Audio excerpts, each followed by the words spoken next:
Quelle est la différence entre évangéliser et prêcher en tant qu'une femme? Là, ça c'est un sujet grave.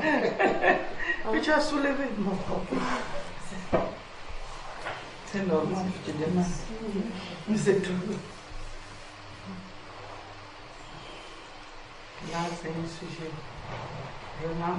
Moi, je vais te poser une question là. Est-ce que tu connais un passage dans la Bible où tu as vu une femme évangéliser ou prêcher? Comme ça, tu nous cites un exemple dans la Bible où tu as vu une femme en train d'évangéliser ou de prêcher. Là, ça va résoudre le problème tout de suite. Pas évangéliser, mais prophétiser. Donc, tu as la réponse. Pardon? Amen. Je n'ai pas entendu. Prêcher, évangéliser, non, mais prophétiser, oui. Il y a une prophétesse. Et Esther. Non, Esther, c'est prophétesse Anna. Ah oui, Esther, elle était la femme, Oui. elle était la femme du roi, elle était prophétesse. Et Déborah était juge. Si je peux t'aider, on va lire un passage dans Jean chapitre 4.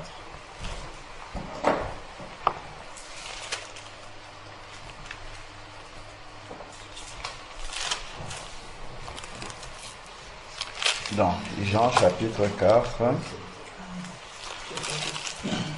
donc c'est Jésus qui causait avec une femme samaritaine.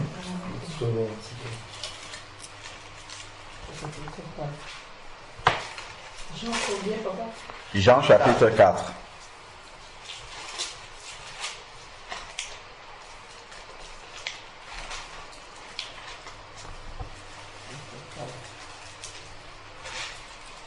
Jean chapitre 4.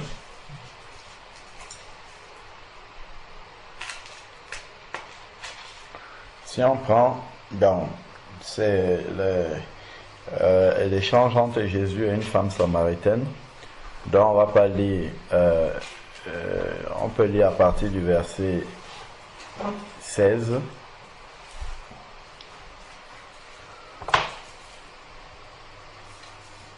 Va, lui dit Jésus, en fait lui dit-il, appelle ton mari et reviens ici. La femme répondit, je n'ai pas de mari. Jésus lui dit, tu as bien fait de dire, je n'ai pas de mari, car tu as eu 5 maris, et celui que tu as maintenant n'est pas ton mari, et en cela, tu as dit vrai. Seigneur, lui dit la femme, je vois que tu es prophète. Nos pères ont adoré sur cette montagne, et vous vous dites que l'endroit où il faut adorer est à Jérusalem. Femme, lui dit Jésus, crois-moi, l'heure vient où ce ne sera ni sur cette montagne, ni à Jérusalem que vous adorerez le Père. Vous adorez ce que vous ne connaissez pas, mais nous adorons ce que nous connaissons, car le salut vient des Juifs. Mais l'heure vient, et c'est maintenant où les vrais adorateurs adoreront le Père en esprit et en vérité. Car ce sont de tels adorateurs que le Père recherche. Dieu est esprit, et il faut que ceux qui l'adorent en esprit et en vérité. La femme lui dit, je sais que le Messie vient, celui qu'on appelle Christ. Quand il sera venu, il nous annoncera tout. Jésus lui dit, je le suis, moi qui te parle.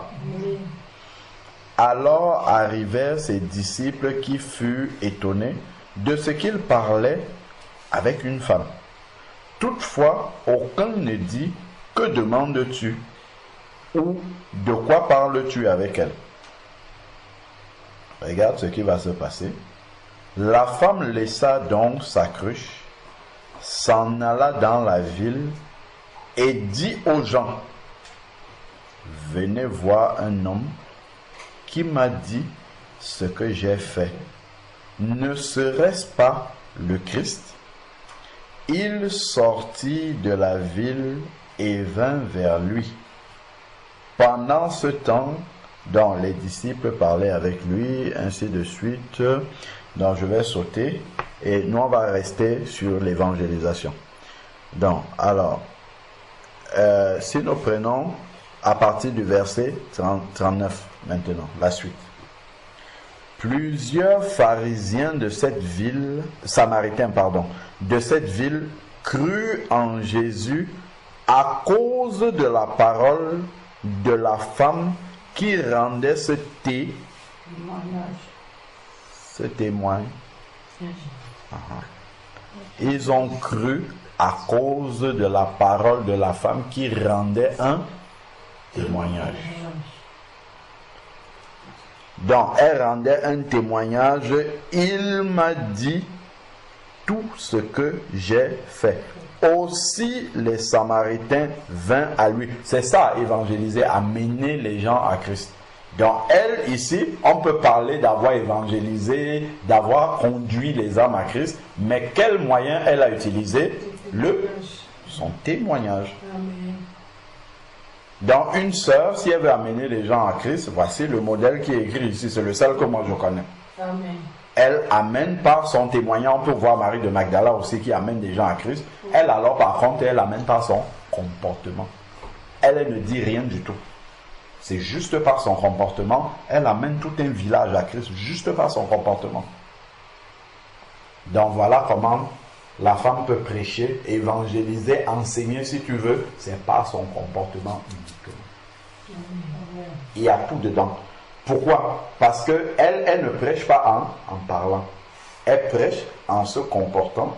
Et le Saint-Esprit prend son comportement et prêche dans le cœur des gens avec le comportement de la femme. Et c'est la meilleure prédication. Parce que ce n'est pas un homme qui parle. C'est l'Esprit de Dieu qui convainc les cœurs. Au travers de la manière dont la femme se comporte. Donc, si tu veux gagner beaucoup d'âmes, vis la parole de Dieu tout simplement. Marie de Magdala est un bel exemple. Si tu lis dans Jean 11, tu vas voir comment une bonne partie de son village s'est convertie juste par la manière dont elle se comporte. C'est à partir de ces femmes-là où ils ont eu que maintenant les églises, maintenant ils donnent comme raison, raison d'être des pasteurs, des femmes, pas des femmes qui deviennent des pasteurs dans les églises. C'est à partir de ces deux femmes-là. Marie de Magdala. Oui, normal. Marie de Magdala et les maris qui étaient, les femmes qui étaient les premiers à voir Jésus. De voir Jésus. Quand Jésus est c'est ça la raison. Parce que moi j'ai des amis qui sont des pasteurs, des femmes. Mais j'essaie quand même de leur parler et tout ça, mais ça, ce sont les femmes permis. Oui, justement, Elle a témoigné, elle n'a pas évangélisé. Mais oui, mais justement, c'est profite là. Parce que quand tu ne connais pas la parole de Dieu, tu es mal enseigné.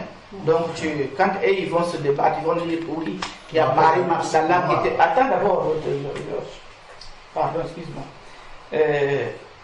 Quand ils disent ça, si toi tu ne connais pas la parole, mais ils vont te convaincre, vous voyez. Donc, quand tu as déjà l'arme avec toi, donc tu sais comment combattre avec ce genre de personnes. Moi, j'ai une amie qui est à Paris, là, elle est en train d'étudier la Bible et tout ça. Elle est déjà pasteur, elle porte le truc blanc là et tout ça, protestante. C'est une femme qui est encore souvent, c'est une amie, donc elle est là. Mais quand tu lui parles de ça, moi je l'envoie par exemple des prédications, des pasteurs qui parlent là-dessus, mais elle dit que Marie Magdala sont eux qui ont apporté le message parce qu'ils avaient vu la résurrection de Jésus. Donc c'est fait que si tu cherches les débats avec eux, ils vont te convaincre parce qu'ils ont des versets clés qu'ils ont. Justement, c'est ces versets que ils parlent. Là, il ne faut pas même, faut même pas suivre ça. Apocalypse, c'est lui qui écoute les femmes, écoute le diable, point barre. Vous avez laissé la femme Jézabel enseigner dans l'église, c'est Apocalypse chapitre 2. C'est lui qui écoute les femmes, écoute le diable. Donc il ne faut même pas suivre ça. Mais il y a aussi des églises qui disent que tu ne peux pas arrêter le Saint-Esprit. C'est ça qu'on m'avait enseigné dans l'église, que oui, si une femme prêche, tu ne peux pas arrêter le Saint-Esprit. Maman, Jésus qui était Dieu, Jésus qui était Dieu, il a choisi les disciples. 72 disciples. Parmi les 72, pourquoi elle n'avait pas choisi les femmes là-bas? Mais tout ça, on dit, hein, moi peut-être ma copine là, je vais lui parler de tout ça. Mais elle ne veut pas. Mais il faut prier seulement pour eux. Mais tout autour de Jésus, il y avait quand même. Mais donc on parle de ça par rapport à la question. Des choses à Anne. Pourquoi elle n'avait pas eu le ministère? Il y a beaucoup de prophétesses. Non, ce sont les pervers. Nous sommes dans les derniers temps, il faut comprendre. Il y a beaucoup de prophétesses. Dans l'église, Oui. c'est comme qui dans la Bible, dans l'église de Jésus. Parce que quand on fait quelque chose, il faut qu'on puisse montrer des exemples. C'est ce que le frère a demandé tout à l'heure. Est-ce que tu peux me montrer une femme qui évangélise dans la Bible? Bon, la petite, elle ne connaissait pas. C'est pour ça que j'ai lu ce texte-ci. Pour qu'on voit comment est-ce qu'elle a conduit des âmes au Seigneur. Donc là, on a un exemple. On peut dire, bon, la femme samaritaine a amené les gens à Christ. Mais comment elle a fait? Est-ce qu'elle a commencé à prêcher? Comme on peut voir là, non. On voit qu'elle a donné son témoignage et c'était suffisant. Le Seigneur a travaillé avec ça. Donc si nous voyons une femme dans l'église de Dieu et qu'elle dit qu'elle est prophétesse, si on lui demande dans l'église, dans la Bible ici, dans l'église, qui est prophétesse là? Et il n'y a aucune femme qui est prophétesse dans l'église. Ça n'existe pas. Anne n'est pas dans l'église. Moi, je parle dans l'église. L'église commence à Actes des Apôtres. Il n'y a pas de femme là. Même Anne n'a pas enseigné. Si tu regardes, Anne, c'était une femme qui était dans les jeûnes et prières. Et puis elle avait reçu la révélation que le Messie venait. Et puis elle disait simplement aux gens que le Messie est là, c'est tout. Si on demande où est un enseignement de Anne dans la parole, on ne le verra pas. On le verra simplement que quand le Christ est né, elle a prié, elle a prophétisé. C'est ce qu'elle a fait. Donc toutes les femmes que vous voyez là, qui sont là, gesticulant sur les plateaux de télévision, dit qu'elles prêchent, vous ne devez pas les écouter. Les femmes de feu. Comme le frère Chéri a dit. Il a dit que tout homme qui écoute ça, on va lire le passage. Parce que moi j'aime beaucoup ce passage-là. Elle est tout claire. On va lire ça. Allons-y. Apocalypse.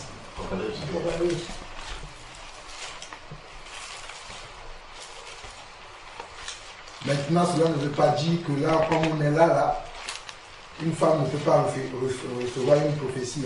On peut être là, une sœur se lève au milieu de nous, il dit, ainsi dit le Seigneur. Ça, c'est différent. Différent. Ministère de la parole, non.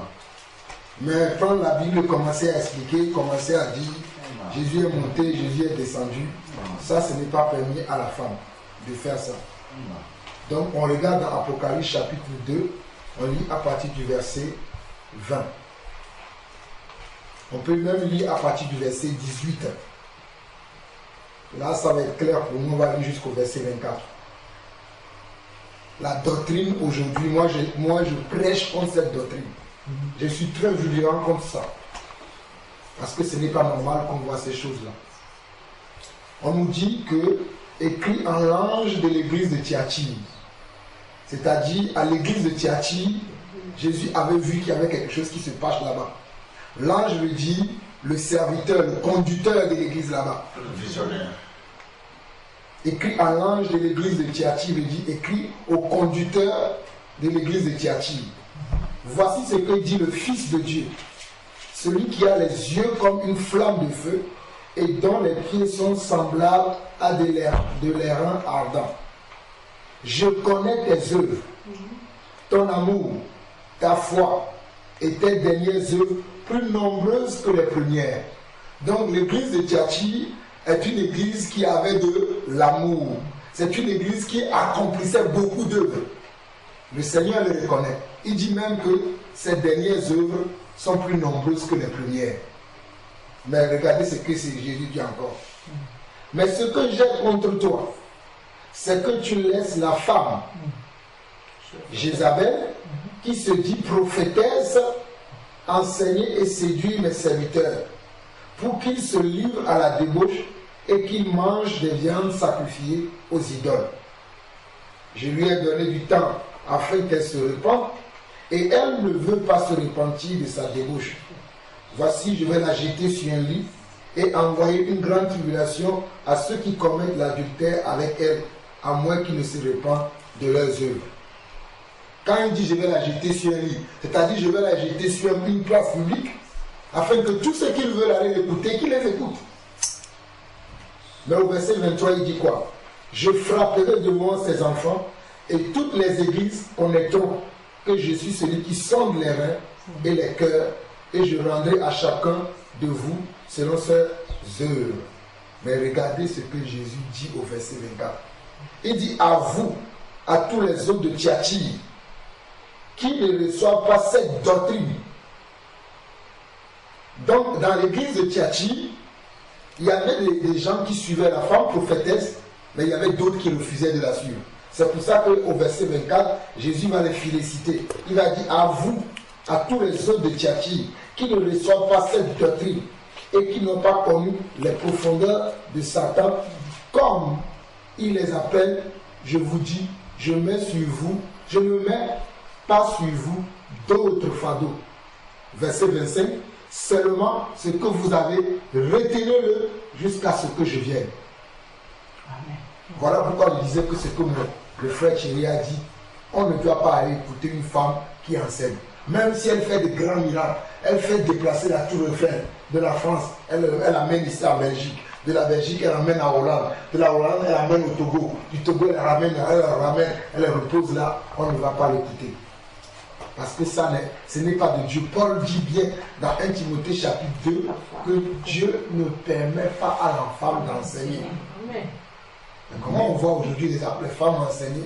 Et ils disent que non, quand Paul dit ça, ce n'est pas exactement ce que Paul veut dire. Alors que Paul dit clairement, je ne permets pas à la femme d'enseigner. Et ce n'est pas que Paul seul qui le dit, on vient de voir, Jean aussi le dit. Oui. On voit, comme Thierry a dit tout à l'heure, Jésus avait choisi ses 12 disciples, il n'y avait pas de femmes parmi eux. Lorsque les 120 disciples étaient dans la chambre haute et il fallait remplacer l'apôtre Judas, il y avait des femmes parmi eux. Pourquoi ils n'ont pas choisi des femmes? Oui, c'est ça. Le jour de la Pentecôte, quand ils ont reçu le Saint-Esprit, qui a parlé? C'est Pierre.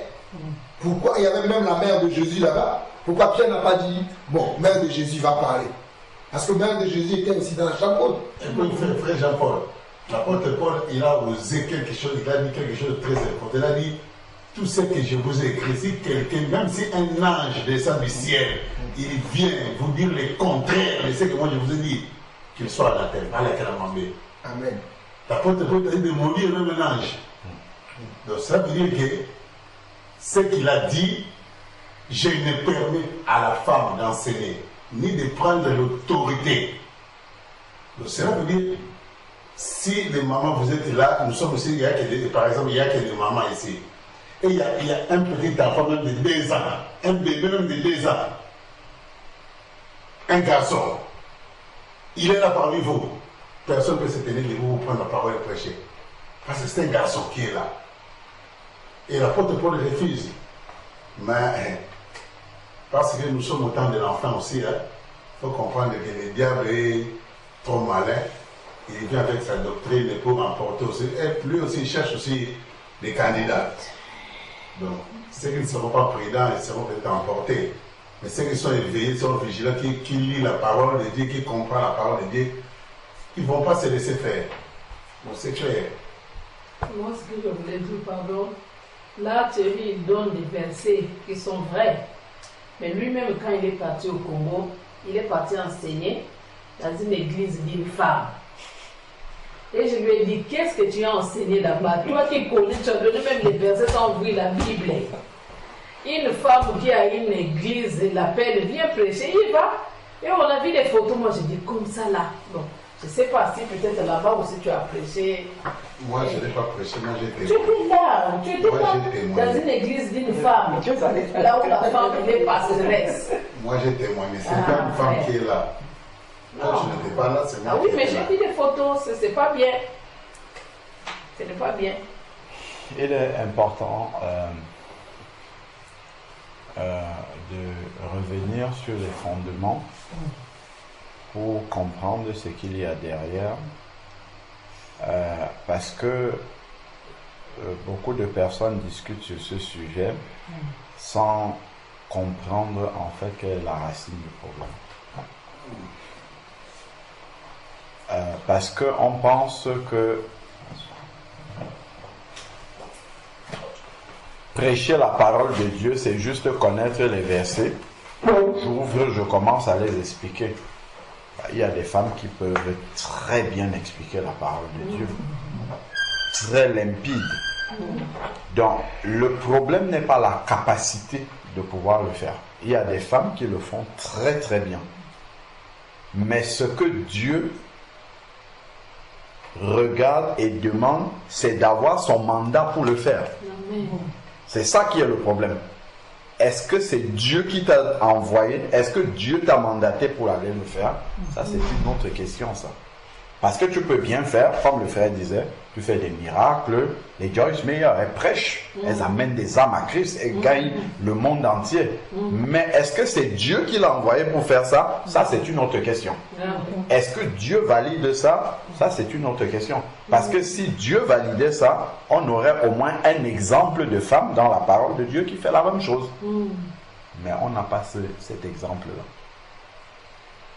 On n'a vraiment pas cet exemple-là.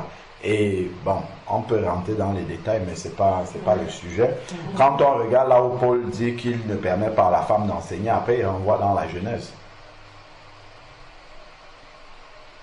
Et si on retourne dans la Genèse, on va voir exactement pourquoi il dit que la femme ne doit pas enseigner. C'est écrit très clairement, même quand Dieu vient parler à Adam après la chute et qu'il lui dit pourquoi tu as mangé le fruit que je t'avais défendu. C'est comme si la femme n'existait même pas. Il parle à Adam parce que c'est Adam qui devait faire ce travail-là. Défendre la doctrine. Et le premier reproche que Dieu lui dit, pourquoi tu as écouté. Il commence d'abord par là. Il dit, pourquoi tu as écouté ta femme et tu as mangé ensuite. Manger, ça vient en deuxième. Mais le premier, regardons dans Genèse chapitre 3, quand Dieu parle à Adam, regardons ce qu'il lui dit. C'est important de voir ce que Dieu lui dit. Dans Genèse chapitre 3.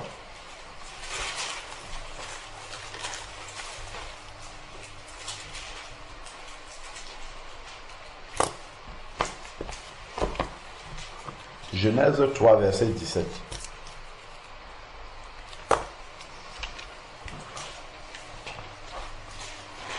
Genèse 3, verset 17. Il dit à l'homme, parce que tu as fait comment? Écouter la voix de ta femme. Manger vient en deuxième. Parce que tu as écouté. Juste le frère parlait d'écouter une femme qui prêche. C'est écrit ici. Parce que tu as écouté la voix de ta femme et que tu as mangé l'arbre. Il ne dit pas donc je vous avais défendu. Il dit je t'avais défendu. C'est-à-dire que Dieu ne traite pas les questions de la prédication de la parole avec la femme. Lui, il a donné le commandement à Adam. Tu ne mangeras pas de fruits de cet arbre-ci. C'est Adam qui a transmis ça à sa femme. Et le serpent le savait. Lui, il est venu demander à la femme. Il n'a pas demandé à Adam. Et quand Dieu vient, Dieu ne traite pas cette question-là. Dieu n'a jamais demandé à la femme pourquoi elle allait discuter avec Adam. Avec le serpent. Jamais. Dieu ne traite pas la question de la parole de Dieu avec la femme. Il parle de ça avec l'homme. C'est pour ça qu'il lui dit, pourquoi tu as mangé le fruit dont moi je t'avais défendu? Il ne lui dit pas que ta femme a mangé. Il dit toi, je t'avais défendu. C'est à toi que j'avais donné ce commandement-là. C'est toi qui devais l'enseigner à ta femme et veiller à ce qu'elle puisse obéir à cette parole. Donc ça c'est très résumé. Mais bon, voilà. En tout cas, on a dit le résumé de ce sujet-là. Parce qu'on peut passer la nuit pour expliquer ça. Ça, on connaît déjà le sujet, donc ne restons pas dessus. Amen. Donc, il y a des sœurs qui croient en ça, il faut juste leur envoyer des enseignements et prier pour eux. Et ne pas rentrer dans la discussion. Ça sert à rien. Si ce n'est pas l'Esprit de Dieu qui parle, nous on connaît plusieurs femmes qui étaient pasteurs qui se sont, même dans l'assemblée, on a une sœur qui était pasteur, qui a compris. Seul Dieu lui a parlé, c'est pas quelqu'un qui est venu lui parler. elle s'est repentie et puis elle a changé. Elle a rassemblé comme toutes les sœurs, alors qu'elle était pasteur avant. Dieu est capable de faire ça sur le cœur. C'est l'ami de mon fils, donc il vient souvent à la maison. Bon, il a été converti par rapport au témoignage de Zambrano et tout ça. Il vendait la drogue, il était dans la mafia, la drogue. Aujourd'hui, il est dans le Seigneur, bon. Il s'est baptisé, il a tout abandonné, ce qu'il faisait. Mais Lucas l'a connu dans la route, il était en train de prêcher la parole. Bon, ils se sont familiarisés pendant que mon fils était déjà dans la maladie. Et ce garçon-là, il est tout le temps à la maison, tout le temps il m'appelle pour me dire que Lucas doit partir à l'église, c'est pas bien, tu le gardes à la maison et tout ça. Lucas m'appelle souvent, il veut avoir une église pour aller. Tellement que ce garçon-là m'harcèle, je suis là. Bon. Comme on a eu là, je ne parle pas trop bien le néerlandais. Donc, ce garçon-là, il a grandi, il est né en Hollande, et surtout leur néerlandais, ce n'est pas pareil que le nôtre, parce que l'accent est différent. Donc, quand on a fait un langage de souris, j'essaie de lui montrer les passages bibliques pour le faire comprendre. Donc, parce qu'il est dans une église d'une femme. Il avait commencé à amener Lucas là-bas. Lucas s'est dit au début, non, moi je ne vais pas là-bas, je veux chercher un pasteur. Lucas a cherché un pasteur en Anvers, là-bas il n'a pas trouvé l'endroit. Et le jeune l'a amené là-bas chez la femme. Là. Bon, comme lui, il tenait, Lucas aussi commençait à vouloir aller là-bas et tout. Je dis, je ne pouvais pas le laisser seul, donc je l'accompagnais aussi. Mais là-bas, c'est l'anglais, en fait. C'est des Asiatiques, pas d'Asiatiques, mais ils sont côté un peu spanish. Donc, là-bas, on prêche en anglais et tout ça. Bon, il y a quelqu'un qui traduit en néerlandais et tout. Donc, je partais, j'étais là et je regardais les versets pour accompagner Lucas, ce qu'il voulait à tout prix. Et quand j'ai commencé à comprendre que la femme ne doit pas l'autre là, même pendant que je partais avec Lucas, je savais déjà que la femme normalement n'avait pas ce mystère de prêcher, de prendre une église. C'est comme Thierry vient de dire que la femme, depuis le commencement, quand Jésus est venu, il n'a pas pris une femme comme apôtre. Pourquoi c'est 12 c'est beaucoup.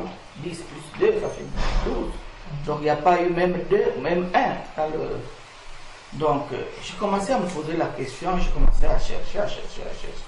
Et c'était pas bien. Mais là, il continue. Mais là, un certain temps, je lui dis, écoute, je t'aime bien, mais ce que tu es en train de faire là, oh non, toi, tu blasphèmes, hein, tu dis que la femme ne doit pas prêcher la parole, et donne l'exemple de Marie-Madeleine, et ceci, cela. Je dis, je ne veux pas faire de débat avec ça. Si toi tu vois que c'est ça, tu dois suivre cette femme-là, continue à suivre. Moi, je peux pas. Tu ne peux pas amener mon fils parce que je ne veux pas que tu le prennes déjà dans des problèmes. Et toi, tu vas encore le mettre dans les problèmes là où il y a plein des esprits. Donc, maintenant, là, il ne vient plus à la maison. Je dis, écoute, moi, je vais prier pour toi. Qu'on s'arrête là. Il ne vient plus à la maison pour venir m'harceler pour à cause de ça. Vraiment, donc, j'ai commencé à demander au Seigneur de chercher à éloigner ce garçon-là parce qu'il voulait égarer mon fils.